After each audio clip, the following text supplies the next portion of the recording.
All right, hello folks. How you doing? Oh man, it feels good to be back. This is February 25th, the first edition of 2021, and for the first time on YouTube and Twitch, the Wednesday Night War. Hey, woohoo! Hey, we're going crazy. Yay! All right, folks, I'm glad you guys are tuning in. This is a work in progress, but right now I'm loving it. I like the setup. Everything is great. Everything's fantastic. I'm your host, Jose Casabona, a founder and host of the Ravens Flock, and of course, a pro wrestling enthusiast. And joining behind the camera is Mr. Juan Arouse. Hey, folks, I'm sexy but not interested in looking at myself on camera. But then again, I never look myself on camera with this show, so who cares? It's all right. It's all right. So, safe to say, we've graduated from hosting our show Thursday nights on Instagram. We went away from the phone screen onto a bigger screen. Not big movie screen, but a bigger screen. And as you're watching, if you're watching from YouTube or Twitch, well, if you're watching from YouTube, hit the subscribe button and also hit the notification bell to stay on top of all of our incoming content. We produce content every week, every Thursday, every Saturday, you name it, we got it. And if you have any questions or comments during the stream, just leave it down below, and I will answer them during the duration that I am live. Same principle goes with Twitch, and boy, do we need a lot of people on Twitch, my friends. So, I gotta say, it's just like we addressed on Saturday. It's been a good minute. It's been a good minute since I talked about anything wrestling. A lot of things have happened since we took a hiatus. But don't worry, folks. I came prepared. I have summed everything up here in different bullet points to name what happened between all of January and all of February. So, because Jose, we're still running only a 1 hour show here. I mean, you really think you can recap what happened in almost 2 months? Oh yes, I can, and I will do it in record time. So folks, because nobody demanded it, I give you, without further ado, everything that happened with NXT and AEW Dynamite between January to February in about 30 seconds. Juan, time me. Ready? Set. Go. AEW is beating WWE in the Wednesday Night Wars with total viewership and the 18 to 49 demographics. NXT has wrapped up its Dusty Tag Team Classic tournaments for men and women tag teams, with MSK and Raquel Gonzalez and Dakota Kai winning both the tournaments. AEW launched their Women's Championship Tournament Eliminator with competitors from the United States and Japan. NXT wrapped up their takeover event called Vengeance Day, with Adam Cole turning on Kyle O'Reilly after the main event. AEW has wrapped up their televised Beach Break event with Kenta from New Japan Pro Wrestling. Damn. What the hell was that? Oh, that was this timer. Oh, dang it. Nope. Yep. Nope. Oh, all done. All done. Nope. Not allowed nice things. Damn, I really thought I had it. Oh, man. Nope. Oh, well, too bad, so sad. Moving on. Well, hang on a minute. Too bad! Don't I get something out of this? No! Nothing! It's time to move on. We're on the clock, Jose. Losers can't be winners? No, losers cannot be winners. Literally, losers are the opposite of winners. Well, I deserve something. Yeah, you deserve to continue with the show before I pull the plug. We're on the clock. Okay, fine. Before I do that, a couple things I want to mention here. First of all, we're not being paid for any of these plugs, mind you, but it'd be nice if we were. It'd be nice if we were, but I'm gonna throw it out anyways because I love this shirt. I just acquired during my break a new shirt from ProWrestlingTees.com with the icon Sting from AEW. This was the first Sting merchandise shirt in AEW that sold out in less than 24 hours after his debut. That was awesome. Yeah, very nice. Congratulations. You got it before everyone else did. And before everyone, sold out on it. Who cares? You know why? Why? Because we ain't getting paid for this. Pro Wrestling Tees over in Chicago ain't paying me. Are we getting a freaking check from Stephen Borden himself? Is Tony Khan knocking down our door to hand us a 50? No. He ain't even throwing us free shirts. We're on the clock. Keep going. Okay. Too bad. Well, let me show something else because this is something I'm very, very proud of. Yeah. This you can show because I got it for you. Yes. Thank you very much, Juan. This is the replica belt of the WWE Championship spinner belt from 2006 with the Rated R Superstar Edge spinner in the center. Check it out. Look at this beauty here. And I know it's vertical, but you can also see my name right here. Flip the thing around. Show it. Here we go. Hang on. Hang on. Blurg. Just do that. Check it out, guys. My name is right there on the nameplate. So I am literally, as of right now, a reigning world champion. All thanks to the custom belt that I got for Jose for his birthday at AandJBelts.com. Yes, indeed. I checked out their gallery. They have some pretty cool shit over there. Be sure to check those guys out. I believe they're also available on Facebook. Yay, that was nice. That was very nice. Let me go ahead and put this nice beauty down here. This is very gorgeous. Very gorgeous. Very hefty. Indeed. Very hefty, as all championship belts should be. All right. So another thing I want to address before we get to the actual review, Juancho, we have to address the elephants in the room. A very, very big elephant. That stands How big is this elephant? He stands 7 feet tall, weighs in over 400 pounds, the world's largest athlete. His name, the new AEW signee, is Paul White, formerly known as the former WWE World Champion, The Big Show. Well, it's the large program. Yes. Because the Big Show name is copyrighted. The internet and everyone in the wrestling community has exploded with the news of the Big Show signing to AEW. Paul White signing to AEW. I gotta get used to it. More details came out from Mike Johnson, a PW Insider, on the status of Paul White in AEW. He has signed a long-term deal with the company as a color commentator alongside Tony Schiavone for their upcoming YouTube show, AEW Dark Elevation, and he'll also be competing in the ring. Oh, K-Storm is watching on our Twitch stream. She is lurking. Thank you for lurking, K-Storm. Thank you for lurking. I appreciate it. But yeah, and there was a lot of circumstances behind it. To sum everything up of why Big Show left, 2 reasons. Number 1, a financial dispute with the WWE, and number 2, there was an angle involving Randy Orton where he didn't take kindly of, and he was open and he expressed his frustrations openly about it. He felt disrespected. So, needless to say, the WWE didn't have any long-term plans for him, so he decided to up and left. He's not under any contract with anybody except for AEW. And despite him being nearly 50 years old, he said, and I quote, that he still has some gas left in the tank. I can't wait to see him wrestle. I can't wait to see him back on TV and used well. But that being said, let's get right to the meat of the matter. Yes, please. Let's go ahead. Let's get on with the show. Absolutely. I'm going to go ahead and start off with NXT. This week's NXT takes place over at the Capitol Wrestling Center in Winter Park, Florida. Just call it the training center, man. These freaking fancy, stupid, euphemistic names that the WWE keeps coming up with for themselves is annoying the shit out of me. Would you call the Daily's place just the place? The Daily's place is an arena. It was an arena before it was AEW's freaking training ground / home center place. All right, fine. So NXT opened up with a good video package between Santos Escobar, the reigning NXT Cruiserweight Champion, and Karrion Kross, who has returned from injury sometime during my hiatus. Both of them have a scheduled street fight that night, and with a stipulation added by NXT General Manager William Regal. If Santos Escobar punks out, he is stripped of the title. Oh, no. Yes, there's a little bit of a dispute between Karrion Kross and the Phantom League.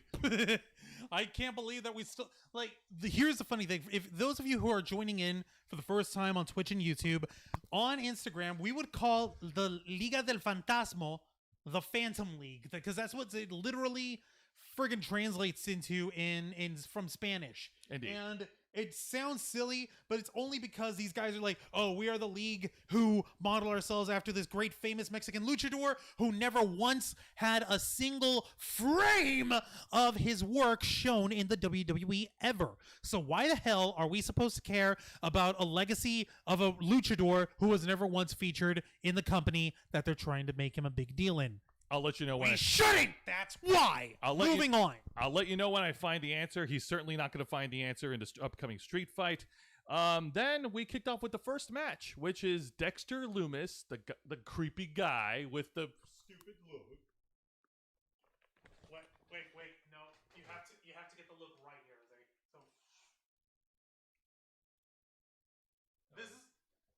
This is all this guy is known for, is that he, like, I literally put it, no, I put it down on a comment once of basically take the Boogeyman and John Heidenreich, put them together and you get Dexter Lumis.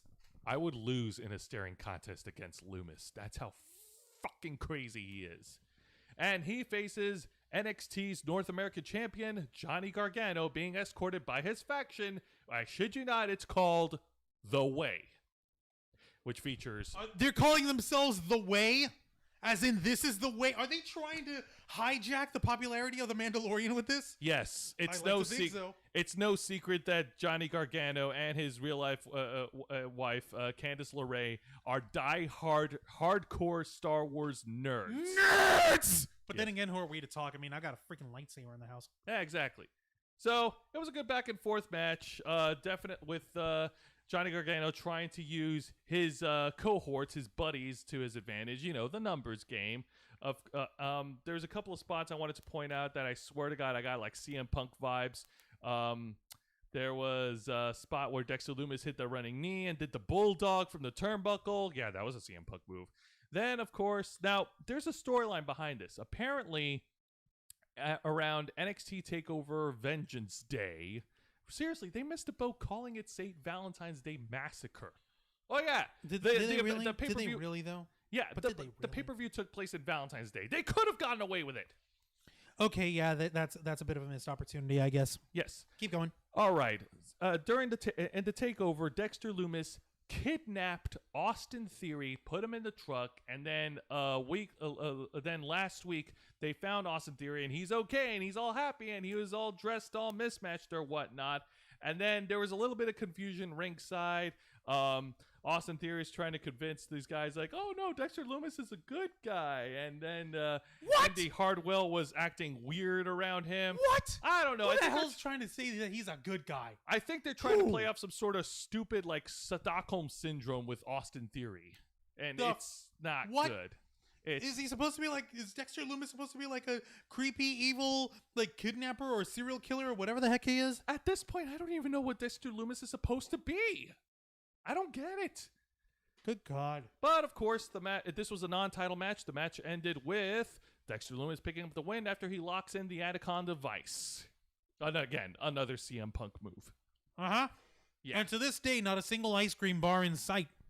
Then the next match, we got Tyler Rust being accompanied to the ring by Malcolm Bivens versus the former North American champion, Leon Ruff. Unfortunately, the match never got underway because as soon as Ruff made it down to the ring, another cruiserweight star, Isaiah Swerve Scott, beat the ever-living shit out of Rust and left him lying. So, Tyler Rust won the match by countout or whatever. He won the match by forfeit by default. Forfeit. Forfeit. What do you do when the match goes awry? Fucking get him out of there. We got a women's match between Zoe Starks versus Io Shirai. Yes.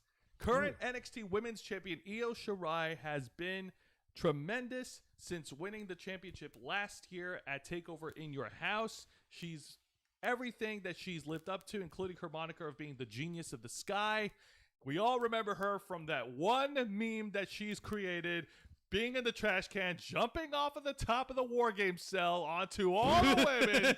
Oh, Lord. She gave a giant diving headbutt using a trash can and her body as a weapon. Yes. That is friggin' hardcore. It looked stupid, but it was beautiful to behold. Yes, indeed. It was so fun. She just successfully defended her championship against Mercedes Martinez and Toni Storm at Vengeance Day. Very nice. And she faces off a newcomer named Zoe Starks.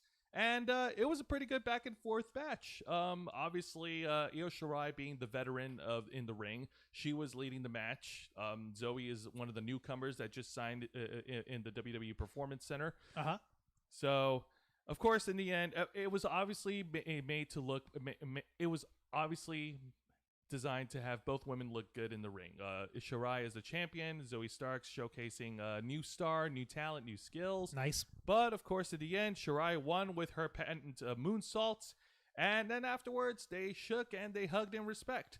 But we can't have everything ending on a happy note, as Toni Storm went down to the ring and challenged Io Shirai one-on-one for the championship, declaring that she has never beaten her in singles competition, to which Shirai accepted. In 2 weeks from now, they will duke it out for the NXT Women's Championship. She's come to wreck your shit. Yes. All right. Next match. We have another video package of Shotzi Blackheart reminding us that she is still in NXT and she still kicks ass. Yep. Then we got a highlight video of the new tag team that won the Men's Dusty Rhodes Tag Team Classic. The team of Wesley and Nash Carter. Their team name is called MSK. I don't know what it stands for, but there's a history behind the team. They are formerly Desmond Xavier and Zachary Wentz, called the Rascals from Impact Wrestling. Now, they have a third partner named Trey Miguel, but Trey Miguel did not sign a contract with the WWE, so WWE got 2 out of 3 of the Rascals, which is fine. Not bad.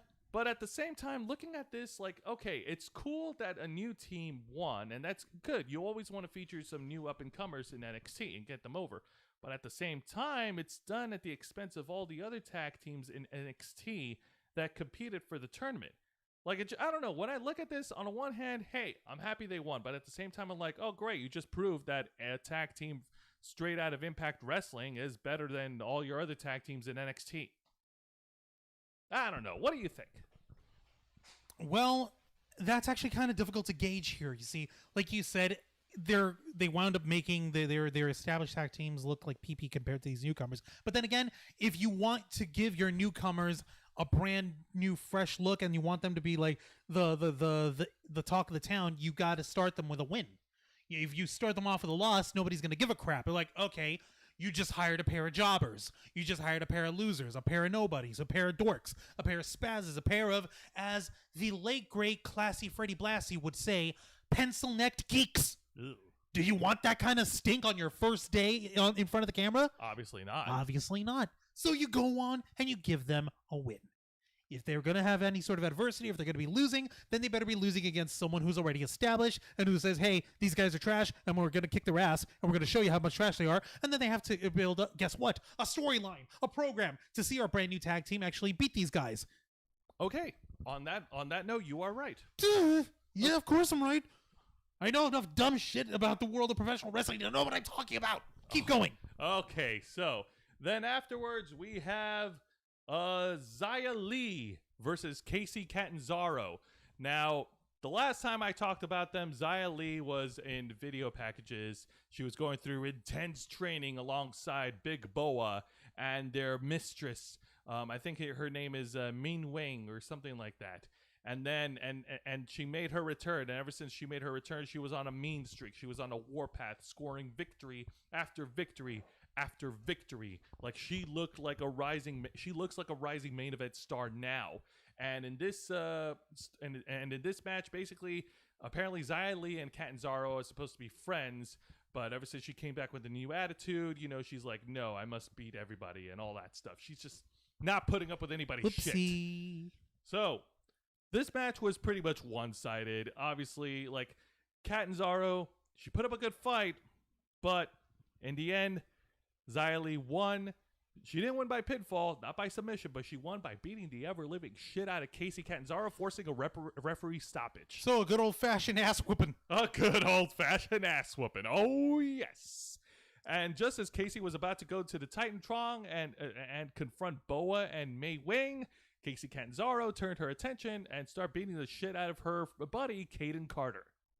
And that's the last we saw of that match. Next match.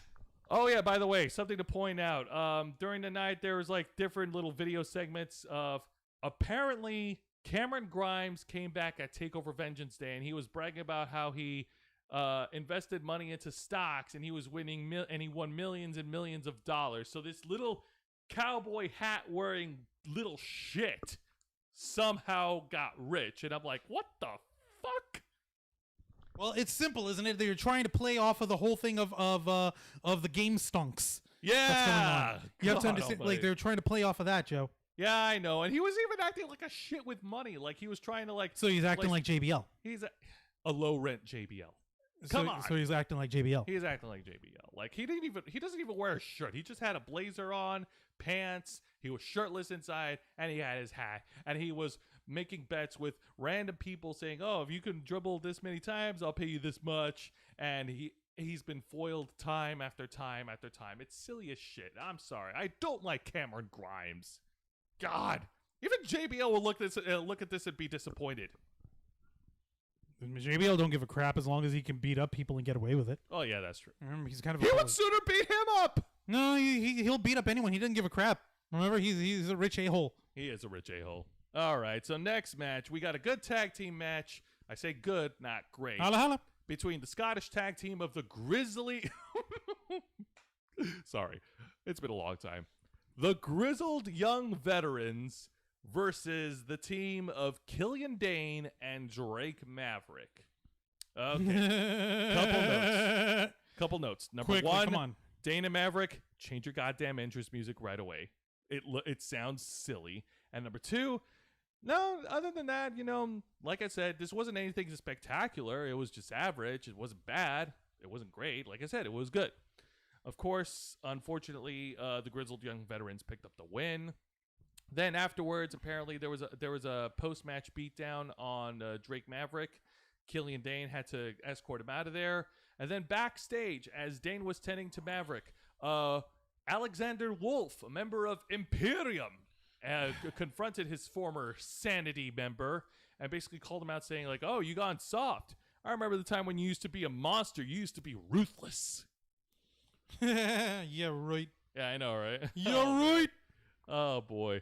Please. Then afterwards, we got the street fight between Santos Escobar and Karrion Kross. The way it started was freaking awesome. Like, they went to the Titantron, they played Kross's music with Scarlett singing the lyrics, but then they also had like a split screen. They also went to the parking lot. Escobar pulls up with El Legado del Fantasma. The Phantom League. The Phantom League pulling out of the cars. Karrion Kross ambushes them, and they get into a fight. And there were slamming around between cars. There was crowbars. There was 3-on-1 beatdowns. It was a mess. They took the fight outside, and eventually they brought the fight back into the ring. There was nothing technical to call out. It was no disqualification, no holds barred. They just slugged it out against each other. There was a couple spots I want to point out. Spot number one, where Karrion Kross did a Saito suplex through the announce table and punishing Santos Escobar. That was cool. There was another spot where one of the guys of the Phantom League picture this. They're outside. Uh-huh. And one of the guys from the Phantom League tried to leap over the steel steps and do like a front flip or whatever. They tried to attack him. Kross catches him in the air, does a belly to belly on the outside. Whoops. Yes. And he did the same thing to another person. He tried to do a Hurricane Rana, catches him, power bombs him on the chicken wire / plexiglass. Yeah. Oh, yeah, by the way, you want to know how they entered into the ring from the parking lot? Karrion Kross grabbed Escobar and threw his ass through the and broke the chicken wire and the plexiglass into the ring. Okay, for the record, plexiglass doesn't break easy, okay? You got to really throw some serious force in order to make that shit snap. And you got to remember, it's not really glass. It's like a high-tech plastic polymer of doom, so it doesn't shatter, did it? No, it doesn't shatter. No, it snapped into shards. It just snapped into shards, and the chicken wire is nothing to laugh about. No, it's not, except if you're watching someone else go through it, in which case you may laugh uncontrollably. Laugh with me, brother. Laughing time is over. Keep going. Of course, Karrion Kross got the win, despite the numbers advantage. One would think that with the Legado, that Escobar would actually... The Phantom League. The Phantom League, that Escobar would actually get the advantage and win. Nope. Nope. Nope.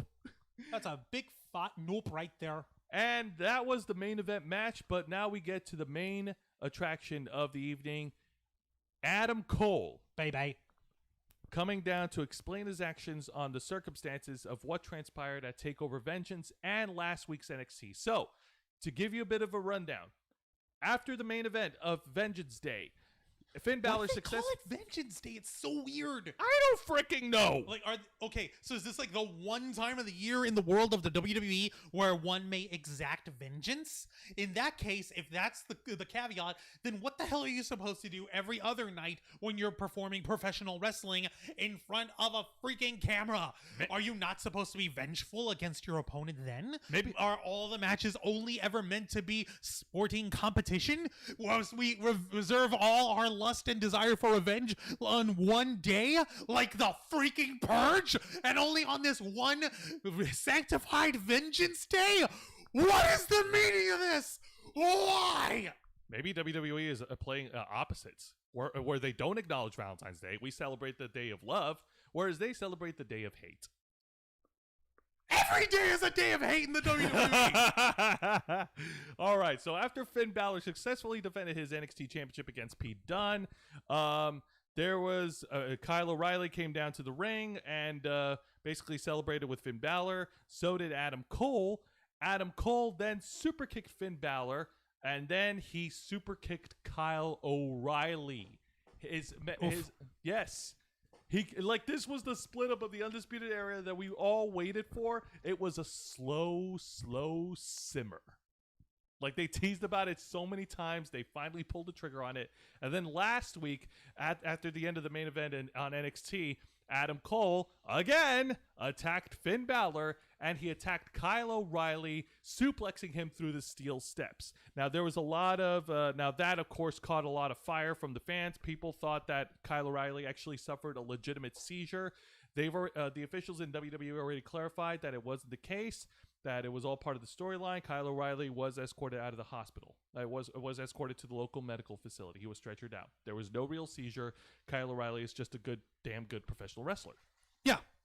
But all right, keep going. All right, so with Adam Cole, he was acting remorseful. He was regretting it. He was trying to apologize to Kyle O'Reilly, apologize for what he's done. It's not like him. Roderick Strong, then another member of the Undisputed Era, walks down to the ring and calls him out saying, oh, you waited till now to apologize and all that, and you own up to your responsibilities and shit. To which then brought out Finn Balor, who ran down to the ring and tried to get retribution against Adam Cole. Roderick Strong, being the loyal buddy that he is, sent Finn Balor out of the ring, accidentally attacked Adam Cole, and they embraced each other.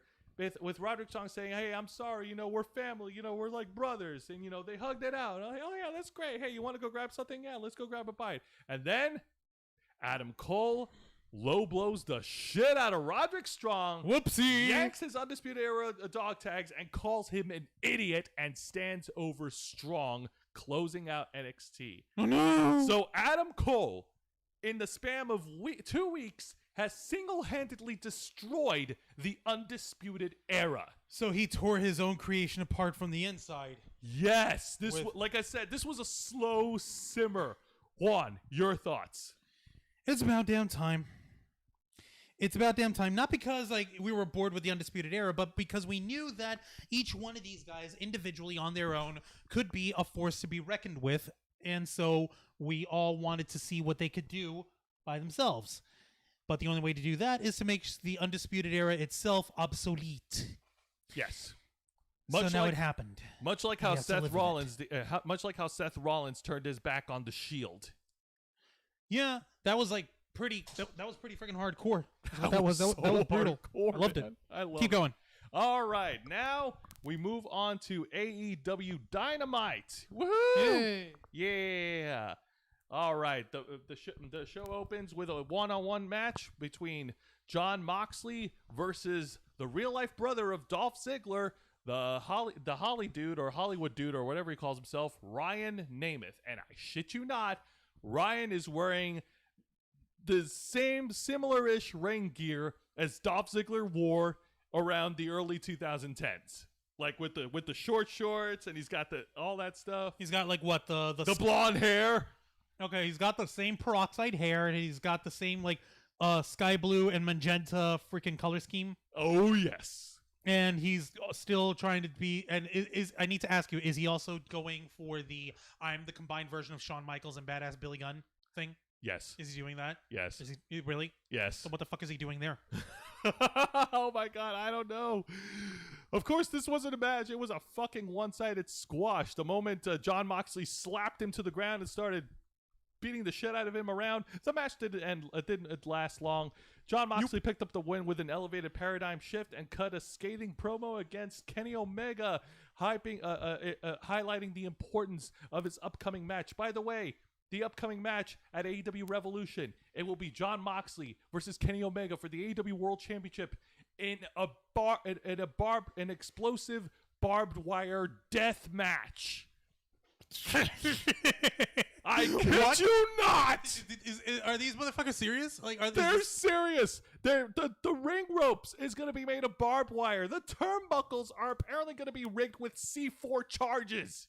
It can't be C4. Do you have any idea how powerful C4 really is? Well, they got to rig it with some sort of explosive. They're going to rig them with squibs, okay? They're going to rig them with Hollywood squibs that go off and give off little sparklies and give off the big bang booms, but you cannot actually use C4. If you strap any amount of C4, even the tiniest amount, you will kill the person who hits it, and you will destroy the turnbuckle, that the actual ring post that it's tied to, turning that steel solid the pole of steel into a shrapnel bomb that will explode and destroy everyone within its blast radius and lodge a giant piece of freaking shrapnel into the septum of Tony Khan because he's dumb enough to be right up in front of the action because he wants to see it for himself.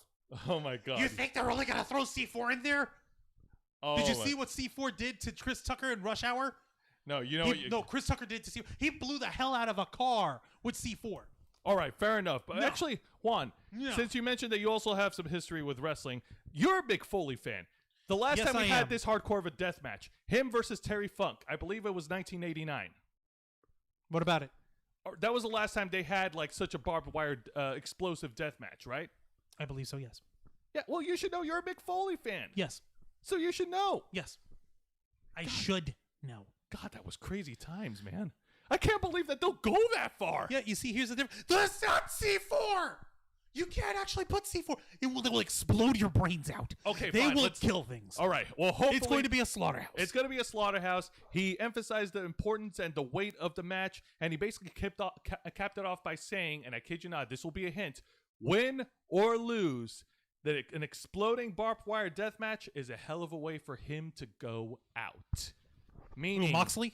Jon Moxley, hinting that after this match, he will be taking time off of wrestling. He's going to be a daddy. I mean, of course. Come on. Yes. What do he you has an upcoming United States Championship match against Kenta. Against Renee, because, they wrestled. And, hang on. He pinned her down. Stop. He's got the championship. Come on. Stop. All right. No, for real. Congratulations. Yes, congratulations. He has it. He has an upcoming United States Championship match against Kenta at New Japan Pro Wrestling's Friday show called Strong, which is on Fight TV. One could speculate that he might be dropping the championship and he will lose the barbed wire explosive death match, and that will give him time off to, as Juan said, be a daddy. And that's good. He deserves it. He's given a lot to AEW since its inception. He has a hell of a run, and when he comes back after this, he's going to come back 10 times stronger. I can't wait. Maybe. Or maybe he'll just come back completely in ring rust form. We don't know. Only time will tell. Keep going. Next match, we got tag team match player. The team of Team Taz. They build assassins, the look of disgust. Does anyone want to see my look of disgust for real? No. Really? Oh, no. Really? No, dude, don't do it. Don't do it. Oh, God. Oh, no. Look what happened. Well, Ah! hold on, folks. Please stand by. Hang on. Yeah. It wouldn't be a proper Ravens flock. It wouldn't be a proper Ravens flock friggin' situation without there being some kind of technical difficulty. This is my bad. No, it's fine. It's fine. That's why we do these things, right? Yeah, except I'm a total spasm about it. Don't worry about it. Hang on. I guess while Juan's fixing that, I Hang can on. give a little. Okay, fine. Here we go. Oh, And we're back. Okay, cool. Whoop. Here we go. all right. So, This is my bad. so the members of Team Taz, the FTW champion Brian Cage, and Which still doesn't mean anything. yes, I know, and Ricky Starks versus the Hollywood Blondes, the team of Griff Garrison and Brian Pillman Jr. This was a brilliant tag match. I loved a lot of spots that happened during the match. There was no interference by Taz, surprisingly. There was a moment where Pillman got in the hot tag later on, just as the bad guys were trying to win. Garrison came to the ring and he laid out both teams. They almost got a 2 count, so they almost got a win, but not close enough, as Brian Cage executed his finishing move, which is a variation of the Falcon Arrow, not Nice. into a suplex, but into a brain buster, and got the win. Yay, good for them. And then afterwards, they showed a video of Sting driving a car, driving like a Mustang, and he was also and before he got into the Mustang, he was dragging a body bag. It was one of those black and white videos. And then Sting's music hits, his Titantron hits. He came down to the ring, snow and all. But then something awesome happened. Darby Allin, I kid you not, zip line from the top and entered the ring through the zip line, jumped and started attacking Team Taz, and Sting came in to join the party. Just after Darby Allin laid waste to Ricky Starks with a top rope suicide dive, Sting went all out against Brian Cage, laid him out with the Stinger Splash, and then followed with the Scorpion Death Drop. Now, Sweet. Now, a lot of people were a little confused of last week's Dynamite when Brian Cage powerbombed Sting.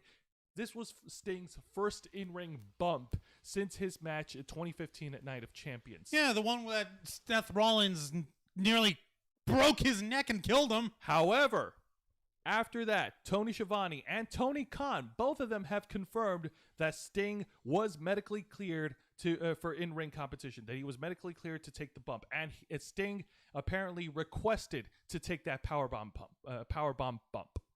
So there's that. So, knowing this, Juan, what do you think? I still think it was a stupid idea to try to cast Sting in, and bring him back in as a full-time competitor. I'm sorry. It's not that I don't like Sting. I love Sting. I love how Sting used to be, though. Right now, they say, oh, but he can handle it. Look how well he takes his bump. Yeah, every single time that he takes a bump, that is one more...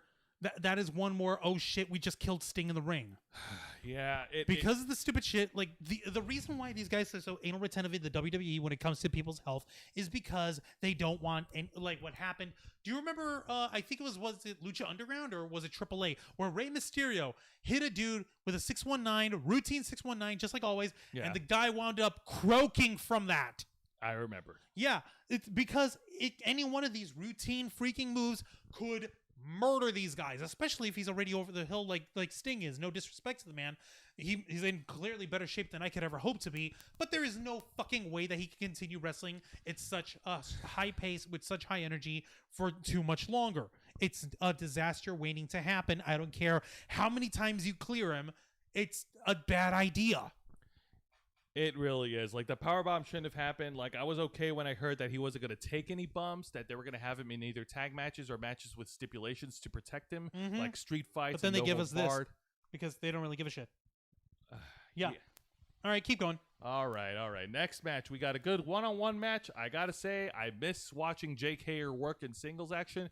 It's Jake Hager versus Brandon Cutler. Yes, Brandon Cutler, who was on a losing streak all of 2020, and well, since his debut, he was.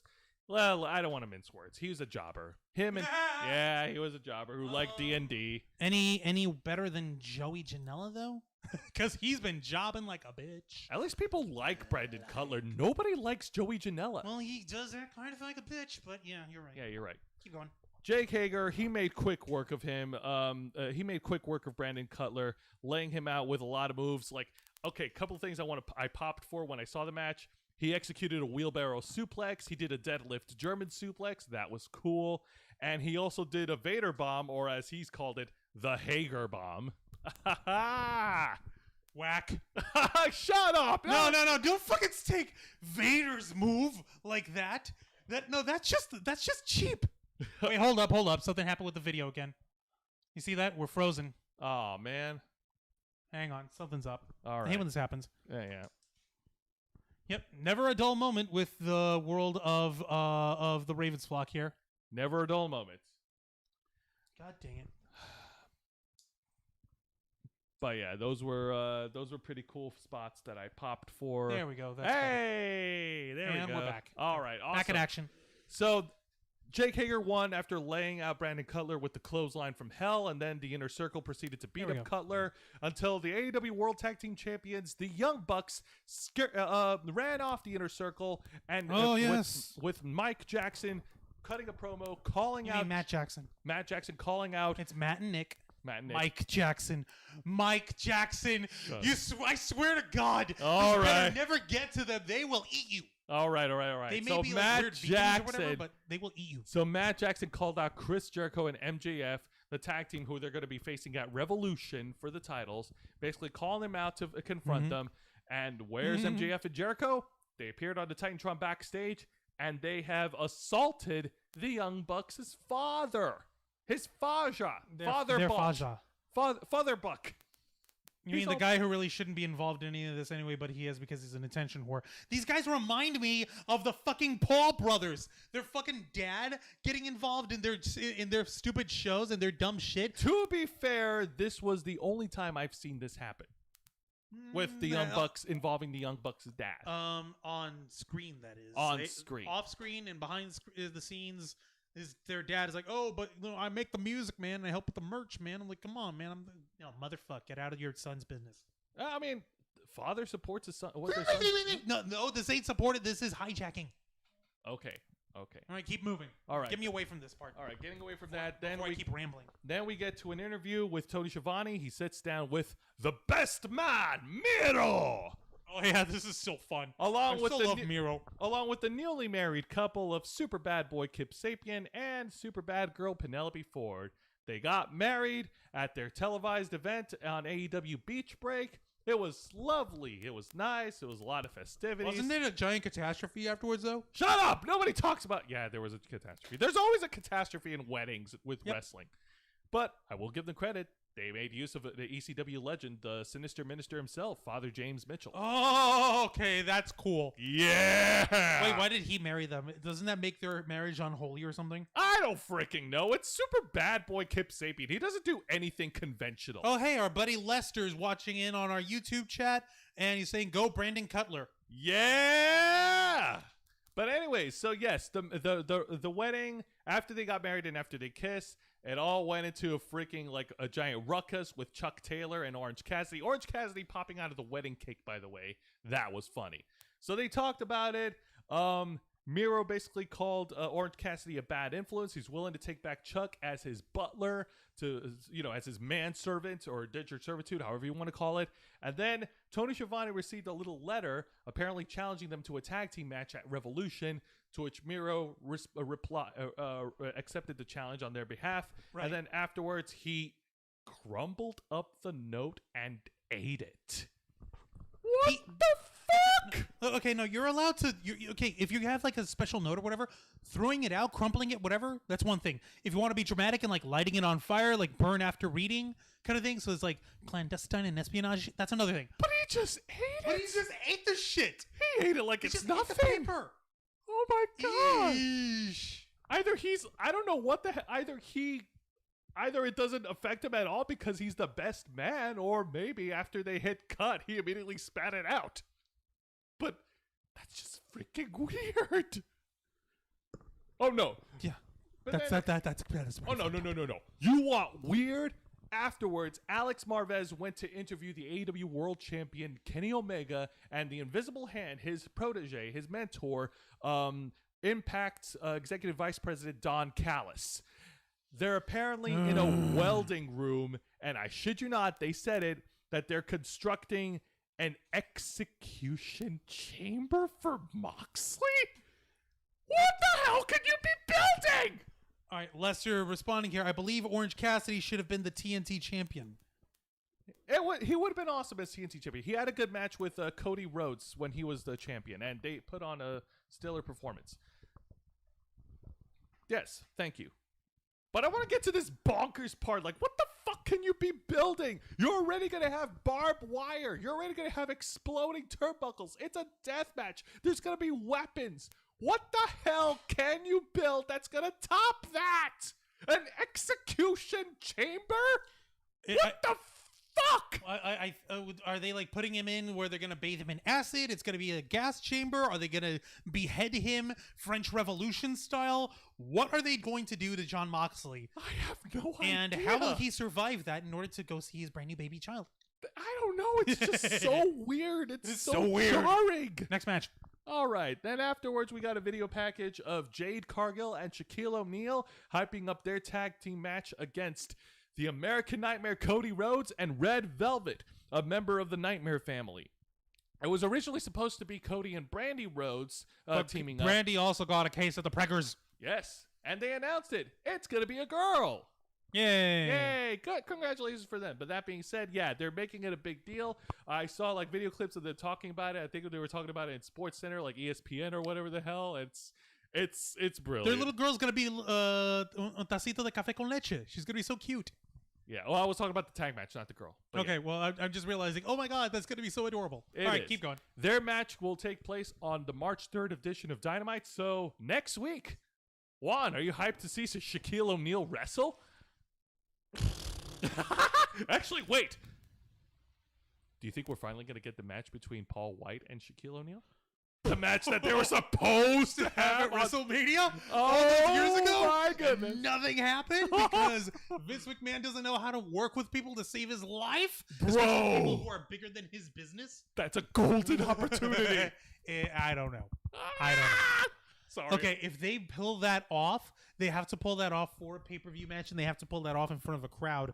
They would actually have to have a build for it, and not even be like, I've been meaning to want to get my hands on Shaq for years. But the fact of the matter is, the right people were there at the wrong time. Oh, man. They couldn't make this happen. They couldn't give me what I wanted. But now that I'm in AEW, I can get exactly what I want. And I've got the clout to make it happen. And Tony Khan has got the influence to give it to me. Hey, by the way, Paul, Tony, Cody, whoever the fuck is in charge of this, you want this promo?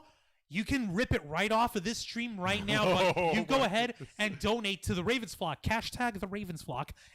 And you go ahead and send us, I don't know, $500 and we'll call it even. Is that good? Flat price. Don't ever want it again. Don't care. But what about healthcare?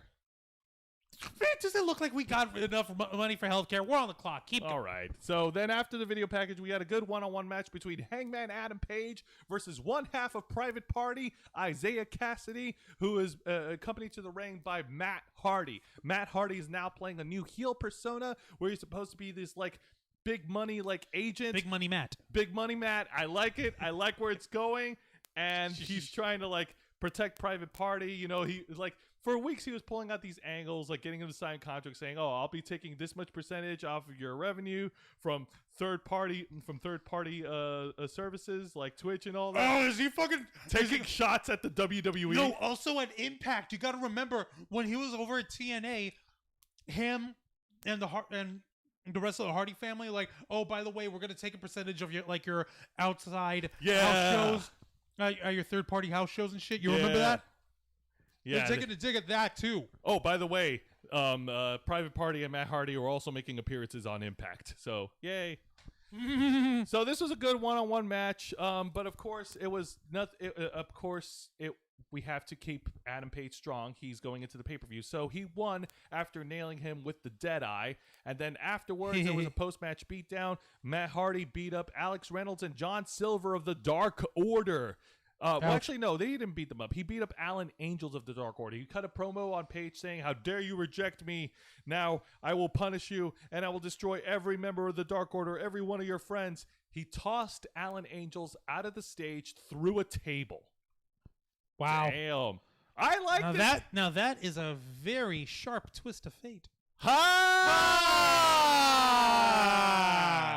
Nice. So, who knows what'll happen? Will it be a twist of fate for Adam Page, or are we going to see some really cool cowboy shit? Or maybe both. If they're going to have a fight, they should have like, okay, we're going to drink things over at the bar at Daly's place. Oh, my goodness. And Paige, you realize that we're just going to throw down here, but I want to see if we can see Reason first. There's going to be whiskey and gin and juice. There's going to be plenty of whiskey and gin and juice, and we're going to have a nice sit-down with gentlemen. I'm from North Carolina. You're a Texan boy, right? Where's he from anyway? I forgot where he's from. Doesn't matter. He's a cowboy, whatever. He's a cowboy. We can see Reason, right? Oh, we can see Reason. All right. Nope, I'm just going to kick your ass, smash bottles, hilarity ensues. All right, That'd next match. That'd be fun. That would be fun. Make it fun, Tony. They're going to make it fun. Calm down. Make it fun, Tony. All right, so next match, we got a semifinals match from the AEW World Women's Tournament Eliminator featuring female wrestlers representing the United States and Japan. This one is Dr. Britt Baker, DMD, versus Nyla Rose. It was originally supposed to be scheduled against Anna Jay, but Anna Jay suffered a shoulder injury. It was reported earlier this week, and she will be out of action between 6 to 8 months. Ouch. So we do wish her a speedy recovery. That being said, this match was like AEW has had a history of having their women's matches. Juan, how should we best describe it? I'm gonna let you describe the show. It was good, not great. Like it was one of the problems that they had with their promotion, like their women's division, that they need improvement on. But this match, and we've criticized Nyla Rose a lot in her ring work, but she actually did pretty good. Yeah, This was a good Nyla Rose match. There were lots of moments where Britt Baker tried to lock in the lockjaw submission.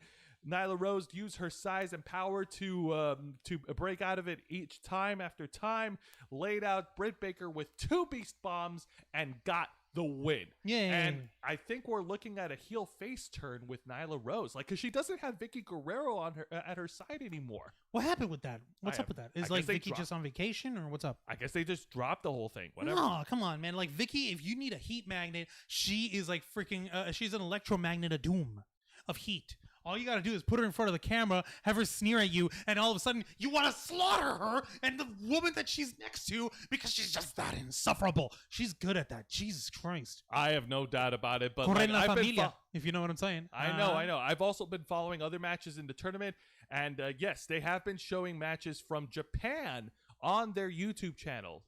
They have lots of Japanese competitors, including one who has made waves on the internet, Maki Ito. Like, yes, oh, the god of love and piss herself, and the deity of shit. Yep. She's gotten on Jim Cornette's nerves, and that's no mean feat. It is. But like, all she really did is just say like, yeah, no, I don't give a shit. She's like foul mouthed and fucking nasty. I can't wait to be back on AEW. I have a lot of simps to make happy. Yep. But no, check it out when you get the chance on YouTube. Like they have really good matches with the Japanese stars. The only criticism is, of course, the production quality, because they filmed it in like a closed set.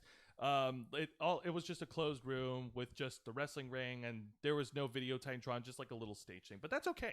That's all right. What? But it's filmed in Japan, or was it? It's filmed in Japan. Okay, that's because whoever they're working with, they obviously aren't being allowed to use like their logos or resources or whatever the hell for that. So AEW's got to probably front for all that stuff themselves. And since they can't air that stuff live or anything, the only thing they could do is film every one of those matches back to back to back to back to back. Run it on schedule, get those in and out of the way. That way, once it gets time for whoever shows up from Japan, at that bracket of the tournament to show up in America, that they could do so safely. And that's true. That being said, one thing I did like when watching these matches, like how the ring looked. Like they had colored turnbuckles, and it kind of reminded me of the old days when WCW had the partnership with New Japan, and they had the Japan Super Shows in the early '90s. It looked really cool. It was a nice unintentional callback. Very cool. Now getting to the main event. Yes, please. We're running out of time. Get the hell. Rey Fenix, one half of the Lucha Bros versus the Murder Hawk, Lance Archer. The winner of this match will enter a fatal four-way ladder match at Revolution to determine the number one contender for the AEW TNT Championship. Whoever wins will be joining Penta El Zero, who's returning from injury, Cody Rhodes, and... Fuck, I don't know who the fourth competitor is. What happens when you don't do your homework, Joe? Oh my God! I don't know! You suck. But the match was brilliant. It was David versus Goliath. It was the Big Hoss versus the Luchador. It was strength versus speed. It was Lance Archer was clearly the man who was going to win, and Rey Fenix was the character who was trying to battle back against the odds despite the outcome. Call it whatever you want. This was such a great match between the two. I loved it. It was awesome. Oh man, there was a moment where one of the spots I want to call out, Lance Archer tried to choke slam Rey Fenix from the top turnbuckle, but then Rey Fenix countered it and turned it into like an avalanche Uranagi slam, an avalanche like flipping plancha or whatever you want to call it. It's like a flipping rock bottom. And then, but of course, it wasn't enough. Lance Archer, after a grueling fight between the two, got the win, laying him out with the blackout. But then afterwards, he picked him up, and they bro-fisted as a sign of respect. Cool. Yes. Kind of gross. It is kind of gross. But that was AEW Dynamite. Highlights and lowlights. Highlights from NXT, the street fight. The street fight was freaking awesome because I love seeing Karrion Kross clean house. And he did just that. All three of them. Nice. Lowlights. Lowlights, I would have to say... I'm trying to think here because... Hang on, let me look at my going back to my notes here. Lowlights is okay. Johnny Gargano in the way. They need to stop. They need to split up. This team, this faction is goofy as shit, and they turned Austin Theory from one of the future bright stars in the company, and they turned him into some sort of kidnappy Stockholm syndrome victim dude who's trying to say good things about Dexter. Save Dexter Loomis. Jesus. That was disappointing. That's dumb. All right, highlights and lowlights. AEW, come on. All right, AEW Dynamite. The highlight would have to be, I know you criticized it but me as a fan of Sting, the post-match beatdown where Sting cleaned house on Brian Cage. Well, the actual highlight, like if we're talking match-wise, it would have to be Jake Hager versus Brandon Cutler because I love watching Hager work. Lowlight would have to be, I would have to say like the promo with the Execution Chamber. It just made no goddamn sense. Okay, yeah, that's sort of dumb, but you know what? That's just our opinions. What do the numbers say? Well, I'm glad you asked. According to Wrestling Inc., once again, AEW Dynamite, both shows saw an increase in viewership, but Dynamite won this week. They drew in a number of 831,000 viewers on TNT, whereas NXT drew in 734,000 on the USA Network. AEW ranked number 5 in the cable type 150, NXT ranked 24, and as far as the 18 to 49 demographics goes, AEW drew in a 0.35 rating, whereas NXT drew in a 0.18. Ooh, not very hot. Yes, indeed. So, between the two shows, I'm gonna say the better show would have to be AEW. I loved they started it off with the bang. They started off with Moxley cleaning house and cutting an intense promo with his in the main event for Revolution, and they finished it off just as awesome with a grueling back and forth match with Rey Fenix and Lance Archer, and everything else that happened in the middle of the show was entertaining. I liked the tag matches. I loved watching Sting in action. The zip line from Darby Allin, that completely came out of left field. That was awesome. Cool. Yeah, and everything else was just pretty good on AEW in my opinion. So, yeah. And this has been the February 24th editions of both NXT and Dynamite. And I think we're pretty much done. We went a little over time, just a little over time. All right. So do you mind if I go ahead and wrap us out? Go ahead and wrap us out. Thank you very much for watching this week's edition of the Wednesday Night War. Be sure to go ahead and share this show with all your friends. If you're into professional wrestling, if you like talking about AEW, NXT, or any of the other pro wrestling promotions out there, feel free to discuss this. Feel free to give us your comments on the below. Be sure to give us thumbs up. Review us, give us like all your input. We don't care what it is, even if it's negative. Go ahead and tell us if you think we suck. We'll probably just laugh at you, but we'll enjoy ourselves. And don't forget, this is not the only show that we run here on the Ravens Flock. Be sure to check us out every Saturday afternoon right here for Los Amigos Play coming back, which will be coming soon, and the Ravens Flock Live, which is back every Saturday afternoon, rather Saturday evening, 8:30 to 10 p.m. Eastern Time. Until next time, continue to follow us on Facebook.com/The Ravens Flock, Twitter.com/RavensFlock13, Instagram.com/The Ravens Flock Online, Twitch.tv/The Ravens Flock Online, and of course, hit the subscribe button and the notification bell right here on our main channel, YouTube.com/The Ravens Flock, home of the Black Files, Los Amigos Play, the Wednesday Night War, and the Ravens Flock. All right, folks, thank you very much for tuning in on the very first Wednesday Night War show here on YouTube and Twitch. I'm Jose Casabona. That has been Juan Arouse, and this is an exciting night of wrestling.